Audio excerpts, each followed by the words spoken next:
آج میں آپ کو نفس کے متعلق بتاؤں گی کہ کس طرح انسان شیطان کے بہکاوے میں نہ چاہتے ہوئے بھی گناہ کرتا ہے۔ آخر شیطان ایک انسان پر کس طرح حاوی ہو جاتا ہے؟ دراصل جب ایک انسان نیکی کرنے کا سوچے اور اللہ کی راہ میں جہاد کرے تو شیطان منافق کی شکل میں انسان پر حاوی ہو جاتا ہے۔ اور اس لیے میں آپ کو ایک نوجوان کا بہت ہی خوبصورت سا قصہ بھی بتاؤں گی۔ آپ نے اس ویڈیو کو سکپ نہیں کرنا، لاسٹ تک دیکھنا ہے۔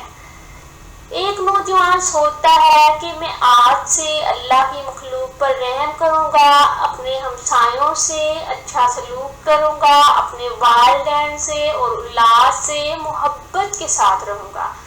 وہ اپنی جہد و جہد میں مصروف ہو جاتا ہے تو اچانک سے اس نوجوان کے پاس ہمسایوں میں سے ایک لڑکا آتا ہے اور کہتا ہے، بھائی آپ مجھے بتا دیں کہ آپ کس طرح اپنی کاروباری زندگی میں پیسے کماتے ہیں، مجھے بھی طریقہ بتائیں تاکہ میں بھی کچھ پیسے کما سکوں۔ وہ نوجوان اپنے ہمسائے کی مدد کرنے کے لیے راضی ہو جاتا ہے، لیکن اس کے ہمسائے کے چلے جانے کے بعد شیطان دیکھتا ہے یہ کیا، یہ بندہ اتنا سخی ہو گیا، اپنے گھر آئے لوگوں کو خوش کر کے بھیجتا ہے اور لوگوں کی مدد کرنے لگ گیا ہے۔ شیطان بڑی ہی چالاکی سے نوجوان کے نفس کو زندہ کرتا ہے اور کہتا ہے، اے نوجوان، تو نے کتنی بڑی غلطی کر لی، تو نے اپنے ہمسائے کو اپنا راز بتا دیا، اب تو تیرا ہمسایہ تیرے سے زیادہ پیسے کمائے گا اور تیرا گاہک بھی اس کی دکان پر چلا جائے گا۔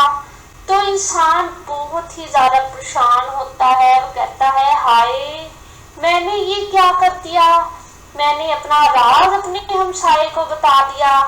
جب اگلی بار اس کا ہمسایہ اس نوجوان سے مدد لینے کے لیے آتا ہے تو وہ نوجوان کہتا ہے، بھائی میرے پاس ٹائم نہیں ہے۔ اسی طرح اس سے اگلی بار جب وہ ہمسایہ اس سے مدد لینے کے لیے آتا ہے تو پھر کہتا ہے، میرے پاس ٹائم نہیں ہے۔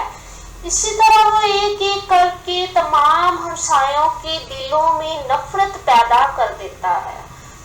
اب ہمسائے اس سے نفرت سے دیکھنے لگ جاتے ہیں، وہ کہتے ہیں یہ آدمی کی نیچر ہی نہیں اچھی، اسے اخلاق سے بولنا ہی نہیں آتا، یہ ہماری ہیلپ ہی نہیں کرتا، اسے پتہ ہی نہیں ہے غریب اور مسکین لوگوں کی مدد کس طرح کرنی ہے، بس اسے اپنا نفس ہے۔ دراصل اس نے جو شروعات کی تھی، اس نے شروعات تو اسی طرح ہی کی تھی کہ میں سب کے ساتھ اچھا رہوں گا، لیکن بعد میں شیطان اس پہ حاوی ہو گیا۔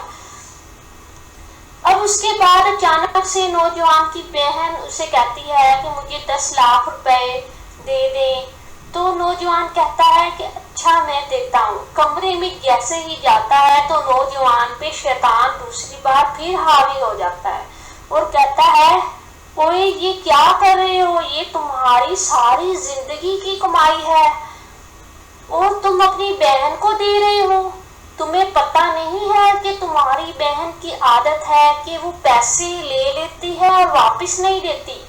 نوجوان کے دل میں جب یہ وسوسہ آتا ہے تو وہ کہتا ہے، ارے میں تو اتنی بڑی غلطی کرنے لگا تھا، کہنے لگتا ہے شکر ہے میرے ذہن میں خیال آ گیا۔ پھر وہ نوجوان اپنی بہن کو بہانے لگا کے ٹال مٹول کرنے لگتا ہے کہ میرے پاس پیسے نہیں ہیں، میرے چوری ہو گئے ہیں، وہ جھوٹ بولتا ہے اور ہر بار بہن کو پیسے نہیں دیتا۔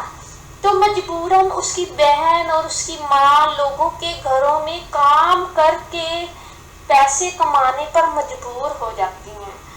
اب نوجوان اپنے رشتہ داروں کو بھی اپنے گھر نہیں آنے دیتا۔ اب پھر شیطان اس پہ حاوی ہوتا ہے، کہتا ہے، ارے یہ رشتہ دار تمہارے گھر آتے ہیں، تمہاری کامیابی پہ نظر رکھے ہوئے ہیں۔